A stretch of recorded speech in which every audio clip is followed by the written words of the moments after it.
So again, tonight is about public safety in all its facets, in all its forms. We're going to hear from the speakers. We're going to begin with the Anti-Violence Commission and then move to the Sheriff's Office. But the most important aspect of tonight isn't hearing from the people up here. It's about taking your questions, hearing your suggestions.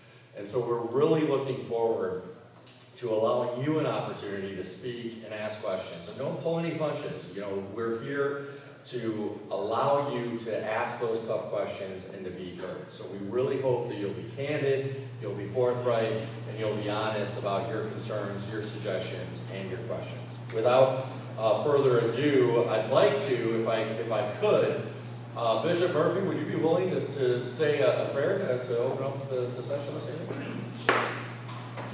Amen. Let's start here. Father, we honor you today and we thank you for this privilege and this honor to discuss public safety here in our city. We pray that as we would move forward, that you would give us witty thoughts and witty strategies that would cause us to move beyond some of the dilemmas and some of the issues and problems that we face as a city. For this, we give you praise and we consider it already done. Amen. Amen. And I'll turn it over to Samino. I do want to mention, I really didn't do him justice in my introduction because he's born and raised here in Pontiac. He is the leader of the Pontiac Collective Impact Partnership that does a lot of amazing community engagement work here in the community. And so that's really his full-time position, but he's been kind enough to volunteer on the Anti-Violence Commission. So, Samino, we're very eager to hear your update about all the great work the Anti-Violence Commission is doing. Well, good evening, everyone. Good evening. As Mayor Grimo said, I am here representing the chair of the Anti-Violence Task Force, Mr. Kano Phillips. Unfortunately, could not be here with us today, but I took copious notes and hope to really represent not only Kano, but the Anti-Violence Task Force well. And so our mission with this task force, as you know, was to develop a multifaceted approach to reducing the escalation of violence in our community. And so we immediately started out, we broke the task force into 10 committees, and those committees consist of mental health and grief management, economic education, opportunities and initiatives, Latino population engagement, recidivism education and support, faith-based engagement, education system engagement, and program and initiatives really focused on children. I'll talk a little bit about that in a moment. Also, we have a funding committee. The goal there is to make sure that we are able to raise funds, and this is not an effort that is pulling from the general fund of the city. Neighborhood and household penetration, law enforcement education, and government engagement and policy. And while I say that, I also want to salute the Oakland County Sheriff. I had the pleasure of participating in the Community Policing and Education series, and it was a really enlightening experience that highlighted the training that our Sheriff Department goes through and the challenges that they encounter in the ways in which they're trying to outreach our community. So I just wanted to make sure I highlight that. All right. So one of the specific areas of outreach to our youth includes a series of in-school reverse town halls. And so where we have met with ATAP, we are scheduled to meet with the Pontiac High School students as well as PAE.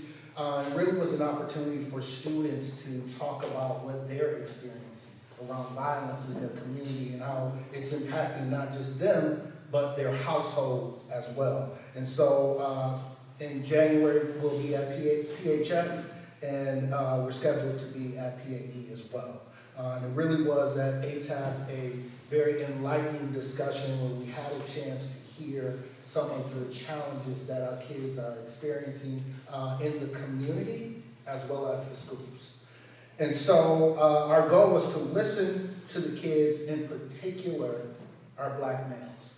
We know that as it relates to a lot of the violence that hasn't occurred over the course of the last year and years prior, many of our black males, our opportunity youth between the ages of 16 and 24, 25 have really been adversely impacted. And we want to make sure that we are addressing the individuals that need the most help, and we're doing it in an equitable fashion. And so I also want to point out the goal for this is to establish a youth anti-violence committee to inform ongoing discussions and strategic planning. And schools have expressed an urgent need for more mentoring. We really have to push into our schools. And as someone who has worked in our schools, I saw firsthand how when someone in the community is experience death or homicide, how that impacts that school for that day or that next week, where counselors and grief counselors have to come in and really talk to students, because in many cases they know those individuals. They're their brothers, their sisters, and oftentimes their friends. And so part of the outcome of the discussions of the 10 committees, we developed a directory that will serve as a one-stop shop for information around family violence, rape, bullying, mental health, and others. And this will be a hard copy, this will be an online form, and we're working with the city to make sure it's on the city's website. And we're also going to print out 15,000 copies to make sure that that is disseminated throughout the community, so folks who are experiencing challenges in those areas have a document or a one-stop location to go to get immediate assistance. And so that's another thing that we're working on. This will be released soon. We're waiting on the completion of the Spanish translation so that we can make sure that this is disseminated equitably throughout our city to our emerging Spanish population. And also, we are building a campaign that we are tentatively calling www.safepontiac.com. And this will be an area where community members that will focus on the community and our schools on 4 key areas. And those areas include recidivism, right? We want to make sure that we address our returning citizens, because most of us in this room have someone who is a returning citizen, and we need to make sure that when they come home that they have opportunities for economic mobility so they don't resort back to the same things they were doing before they were locked up.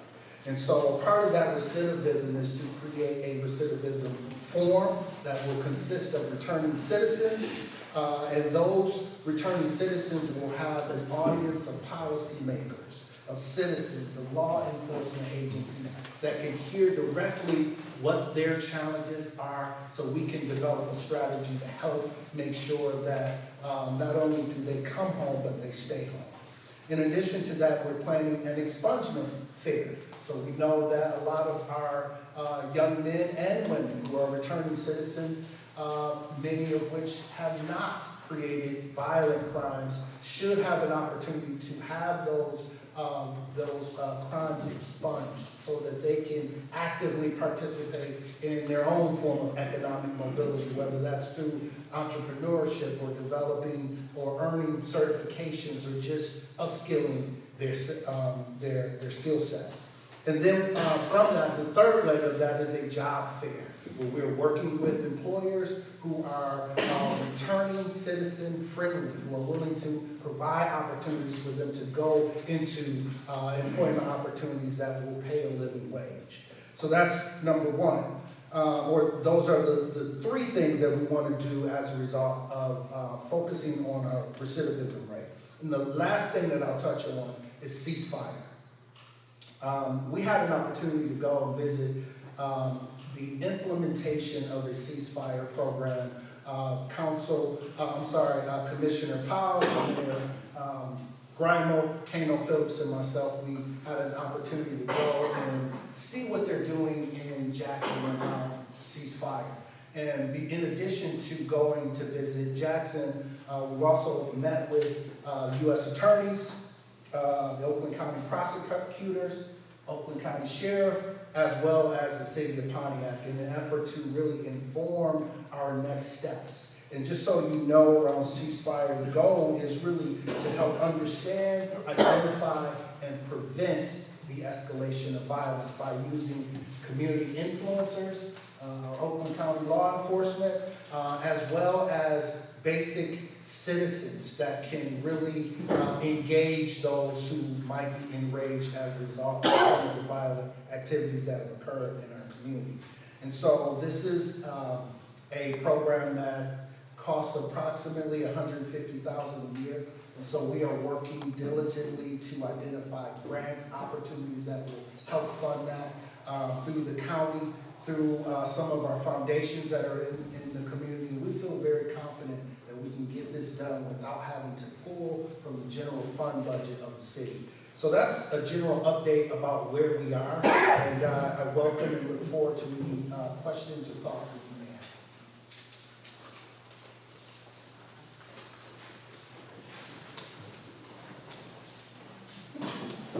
Wearing many hats today, sorry. Hi, and I'm next on the agenda. I'm Angela Powell. I am your Oakland County Commissioner, but today I'm wearing a hat as chair for the Sheriff Relations Team. And as Mayor stated earlier, my co-chair is Pastor Douglas Jones. And first, I just want to let you all know, Sheriff Bouchard, what year did you take over? Oh, people there? Yeah. No, that was 2001. Okay, I yeah. thought you meant when I became sheriff. Oh, no. 2009. 2010. So in 2010, Sheriff Bouchard, you know, when we transitioned and he took over the Pontiac Police Department, we knew it was past relations, right? But at the same time, he knew the value he needed with putting together a citizens group that could serve as the advisors to, or I would say, kind of like snitches. I mean, it is what it is. But good snitches, meaning people could come talk to us who were uncomfortable with talking to the sheriff's department. And it was a group, on his sheriff relations team, we have 40 people who serve. And if you are on the sheriff relations team, can you just stand, please? Right now, stand. All right. Now, yep. And so out of the 40, this is just a handful of us, but just know we do have 40 members. Oh, y'all can say thank you. We have 40 members that consist of regular citizens, business leaders, elected officials, pastors, our faith community, just an array of different individuals who serve here, to serve as that representative that gives that comfort to the community to talk to them.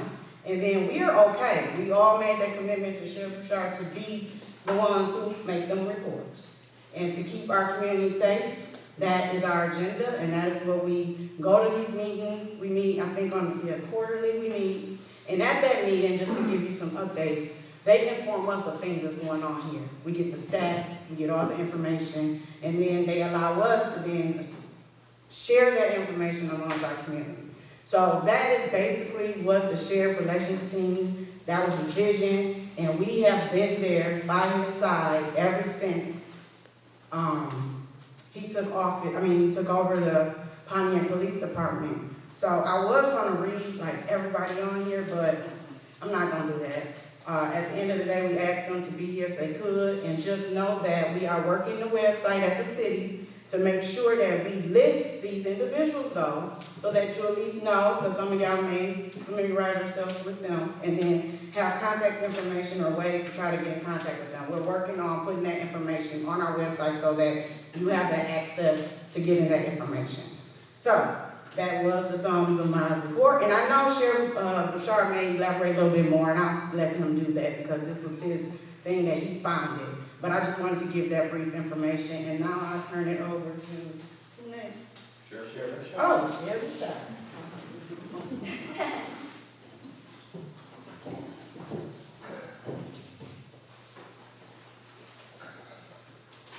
Well, thank you. I appreciate that. I'm Mike Bouchard, for those that don't know me. I'm the sheriff. Maybe I mix up the dates here and there on things, but I became the sheriff in 1999.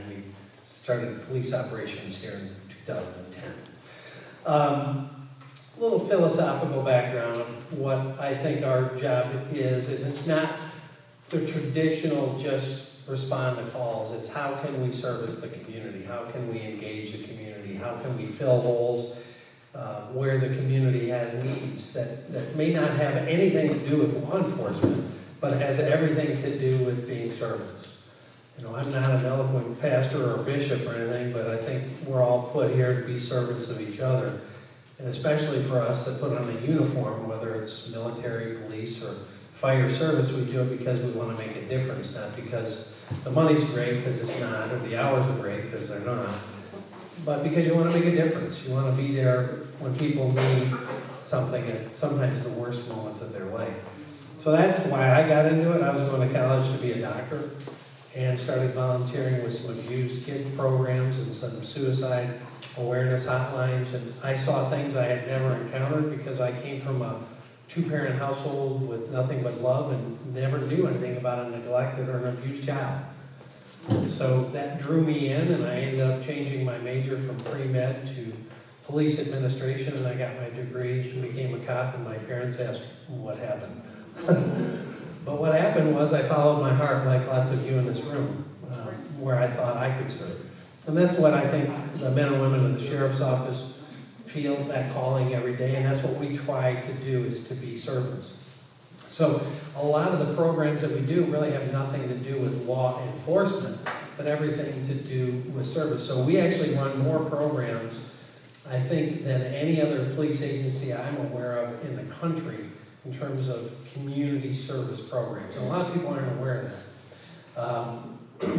And I know that because I'm head of government affairs for Major County Sheriffs of America, the largest police agencies in the country. I'm head of their programming and government outreach. So I listen to their programs, and if they've got a good program or something cool, I steal it and bring it here and try to share it. But so when we push that down into operational level, what does that mean? That means when we see a need, we try to see if we can get some partner or some other buddy already in that niche to help fill that. So like this morning, we were all at the Sheriff Pal appreciation breakfast, and we launched Sheriff Pal with Pastor Jones and many others in this room because when we took over policing operations, we saw that there were a lot of kids that had no outlet for athletic opportunities. They didn't have mentorship. They didn't have a lot of the things that a lot of other communities had. They were struggling financially, and so the kids were suffering emotionally, athletically, intellectually, on so many different things. And so the PAL program was, how do we get athletic programs and mentoring available to the kids? So that was one of the programs. And we were just chatting about the Sheriff's Recycle program. We do a program where we collect bicycles. I actually went and got the state law changed so we could take recovered parts of bicycles or stolen bicycles and fix them with, oftentimes at the time before COVID, inmate labor helped us because they enjoyed doing something for the community and the kids and engaged us with them, and we would fix bikes. And we've given out tens of thousands of bicycles to kids that otherwise couldn't afford a bike. And the vast majority of them right here in Pontiac. And so that's just two of the probably 30 programs that we launched, including the program to feed elementary kids from 3 schools in Pontiac all through the weekend, because we found that 85% of the households didn't have enough food to carry the kids through the weekend. And, it's a constant being part of the community. You see where there's a void, and we either try to fill it or we try to find a partner to help fill it. So that's kind of our philosophy. And in doing that, we hope we deepen our relationship with the community and build that trust even further and that relationship so that if you have a concern or a problem, you feel more comfortable to talk to law enforcement. You feel more at ease. You have a friend or you know somebody you met through this program or that program. Well, I'm going to call Deputy so-and-so, or I'm going to call Captain Ewing, or I'm going to call the sheriff. I saw him at the PAL breakfast, and I'm going to tell him about something good, bad, or ugly. Sometimes we make mistakes, and if we do, we need to own it and fix it. But we need that interaction and that feedback. You know, you can't have a good marriage without communication. So for me, that means yes, dear. Everything she says, I say yes, dear. But in the real world, you've got to have communication back and forth, right? And so the more things we get into that aren't policing related, that potentially adversarial, the more likely we're to build those relationships so that you feel less intimidated by law enforcement. And I know the community is especially sensitive to it for a lot of reasons, historical and otherwise. Nobody really naturally feels comfortable around cops, right? We have to, understand and admit that. But especially communities that have felt that impact in a much more profound, deeper, and historical way. But I remember when I came back into policing, I was a police officer for 13 years or so before I got out, and I went to the legislature like your mayor, and I was a senator just before I became a sheriff and went back into law enforcement. And I remember I was driving down the road, my wife's in the car, and I look in my rearview mirror and I see a police car. I'm like, a police car. She's like, what, are you speeding? I said, no, it's a police car. And I was like, wait a minute, I'm driving a police car again. I'm in a police car. Why am I like, it's a natural reaction. You see a police car in your rearview mirror, and you're like, oh, am I speeding? It's even more impactful from people that have felt a negative interaction. So I understand. And our commitment is to be that relationship-driven agency so that if we have a bad interaction, we try to figure out what happened, how do we fix it, and how do we move forward. And how do we prevent those from happening in the future. No one's going to be perfect. We're going to make mistakes. But, you have our commitment to do everything we can to look at every situation and try to be transparent and fix any things that we do wrong. We're super proud of the relationship we have with the community. Really proud of the work we've done with the city officials, the mayor, and your Commissioner Powell. We've watched, and the captain will get into the crime stats, we've been able to drive down crime typically, I think, 33 or 32% across the board since we assumed police operations. Again, my philosophy is every citizen, every community deserves to be safe, not just wealthy communities. So I spend a lot of time in Pontiac because Pontiac has more needs. We spend a lot more resources because Pontiac has more needs. I mean, it's kind of like if you go to a hospital and someone's got a cut elbow or somebody's really been dramatically injured, you deal with the one that's injured the most, that needs the most attention. And so out of a community of almost 1.3 million people that I represent, a lot of my time is in Pontiac because we care about Pontiac and believe that Pontiac deserves safety like every community.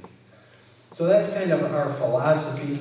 The Sheriff Pal program, as Commissioner Powell mentioned, was another way to connect with the community because we know there are folks that don't feel comfortable calling the police or telling the police something, but maybe they feel unsafe because something's going on. Maybe there's a drug house next to them and they don't want to say anything because they're afraid. So now they have conduits to tell somebody so that we can try to help. I was at one of these meetings, I think about 2013, a similar kind of meeting, and someone slipped a little address in my pocket and a little note, and I was like, I read it. And before the meeting was over, we already had directed patrol folks specifically assigned. They looked and they actually caught somebody in a drug transaction and we're already taking action on that house. Didn't put anybody at risk and we didn't, put anybody's safety at a concern, but tried to help them have a more peaceful environment to come home every day. And so the Sheriff's Relation Team gives us that avenue where if people are uncomfortable or afraid or don't have a contact, now they have a contact. Hopefully one of those 40 or so is somebody you might know and feel comfortable you can share information. Excuse me. It also gives us a conduit that if we did something, that you want to make a complaint and you don't feel comfortable complaining to us, you can complain to them and they can bring that to us and we can look into it. I was at a hotel recently on business and the hotel really was terrible. But it was, a higher end hotel. I go to Washington periodically. And this hotel had dirty, wet rags on the bed. You know, whoever was cleaning left them on the bed. And I opened the drawer in the bathroom and there was a bloody washcloth in there. And, you know, so I called the manager, I said, look, and he goes, what do you want? And I said, I don't want anything. I'm not looking for a different room or, you know, a free meal or anything. I just need to tell you, you're the manager. You can't fix the problem unless you know about it. So this is what I found. I just wanted you to be aware. And we're the same kind. You know, if we don't know about something, whether it's about us or whether it's about the community, we can't fix it. So many times, things will be posted on social media and we know nothing about it. And, you know, I'll walk out the front door. Fox 2, what do you have to say about this? What is this? I don't even know what you're talking about. No one's called this. No one's, it could be, you know, we've had videos where there was a fight in the street between young kids and they're, you know, horrific looking video. What do you know about this? I don't know anything. Show it to me for the first time. So if we have people that feel comfortable to share, again, the good, the bad, and the ugly with us, it gives us a chance to be better, to do better, and to help protect the community. So I'm not going to prattle on. The good, I don't know if the captain's up next, and certainly we'll take questions during the night on specific anything, but that's kind of our philosophy. We're here to do what is necessary and important to give the community a sense of safety and security, and understand that we want to deliver that with respect and honesty and transparency.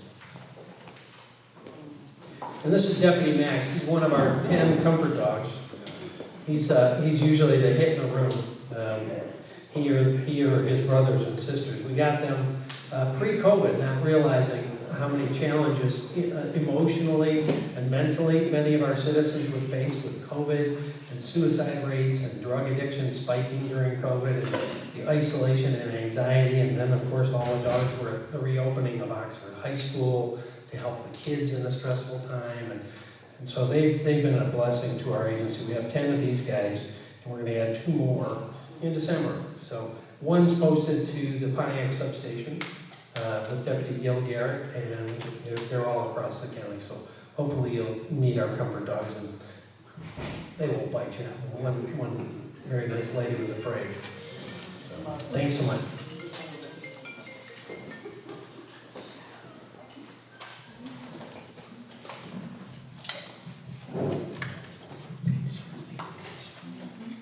First of all, I would like to thank the mayor, sheriff, for giving me the opportunity to work with my city, City of Pontiac, the city I was born and raised in, city I went to high school. Why I'm so passionate about the city of Pontiac, let me just tell you a quick little story. I used to work at Children's Village, and I bought my very first car. So I was scared somebody would steal it. So I parked in the backyard after coming from the club one night.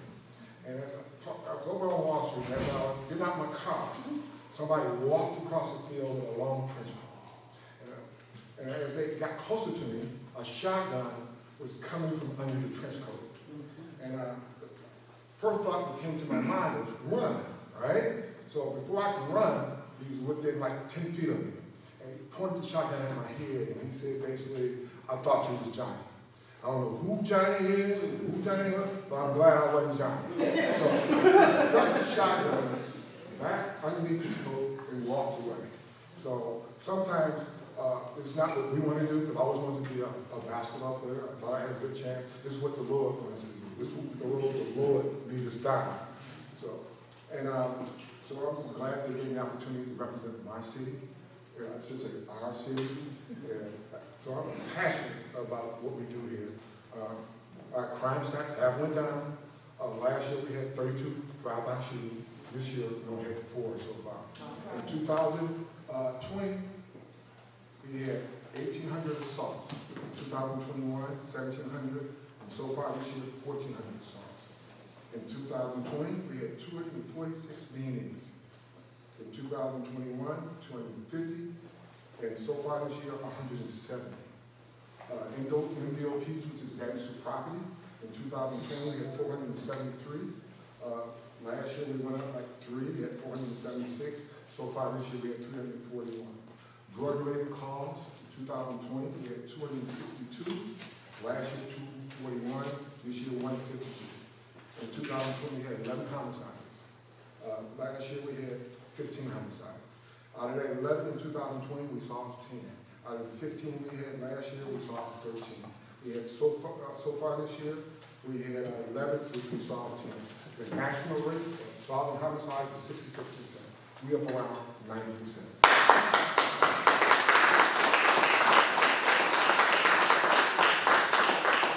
In 2020, we had 738 larcenies. In 21, 636. So far this year, 318. Robberies, in 2020, we had 84. Last year, 54. So far this year, 42. Criminal sexual assault, in 2020, we had 85. Last year, we had 67. So far this year, we had 51. We are heading in the right direction.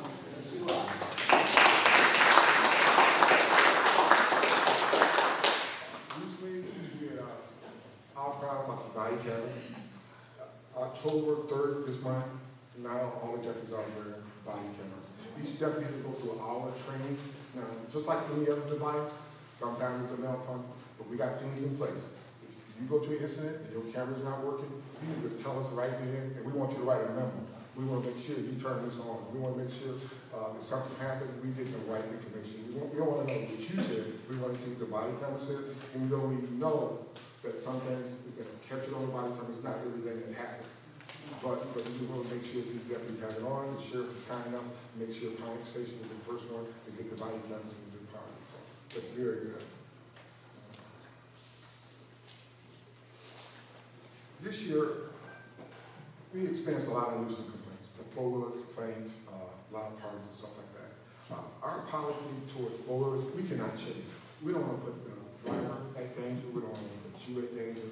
But we implemented one of the first in this state, a drone program with Sheriff Scott, of course. And what we're going to do is come in summer, we're going to do some operations. Like, if a car spot a drone, we know they're going to run. So if the car, I should say, the four-wheeler spot a car, a patrol car, we know the guy can take off. So the drone will be up, and we're going to follow the driver that four-wheeler to his house. And we're going to take him in custody at his house. And also we're going to empower that four-wheeler wearable devices, right? So we got a lot of things planned for you.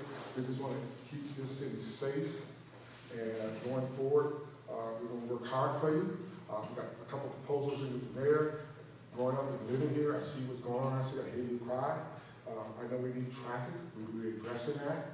There's a couple of other issues that we're going to address, downtown security. And I don't think that's like vital right now. Last year we had 16 complaints at the bus stop, but we had 300 some at Bodette Park. So, like, Bodette Park is usually like a park ranger issue. We was taking care of most of the matters. I think you have something in place for that coming out. Yeah, but we respond to all type of calls. We respond to everything. We respond to basketball rims in the street. We go, that's usually a DPW type of thing, but we take care of that. And we took care of the homeless situation recently in the city. But, you know, we just moving forward, we're going to do what we can to help you and try to keep you safe. And if you got any complaints, you can come down to the station, contact the sheriff, you can contact me, you can contact the undersheriff, and we'll address them all. My door is always open. I haven't turned no one away yet. And I said I won't. I haven't done it yet. So, because I like to hear what you have to say. Thank you. Captain, before you leave, can you give an update? Can you give an update about the community policing? Where we're at with that with our community police officers, please? We have 4 community police officers. They mainly build partnerships in the community that handle some of these nuisance complaints. Like if your neighbor is playing music at 3 o'clock in the morning, like, and they continue to do it every weekend. So I'm making these guys work at 3 o'clock in the morning. You know, they need to see it because usually when the car gets there, they're going to turn it down and turn the volume down or whatever. But they're going to sit out there for maybe a couple hours to try to solve this problem. So they participate in a lot of city events. They are eyes and ears for you guys because usually the community officers are more trusted than the normal officers because they seem a little bit more dressed down, not in a uniform. And people sometimes will talk to somebody that's not in a uniform more so than someone there. So we're going to continue to work with you, continue to have programs for the city. We just had an angel night where we had 1,500 kids, Andy with 20 kids that we gave gifts to. We choose 4 families every Christmas, and we spend like $800 for each family to make sure they have a wonderful Christmas. So if you got somebody in mind that you know that needs something, you can get that name to me. But like I said, we only choose 4.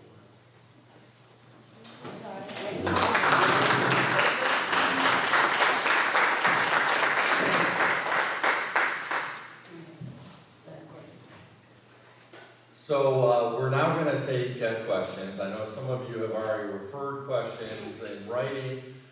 So Angela, why don't you, Commissioner, why don't you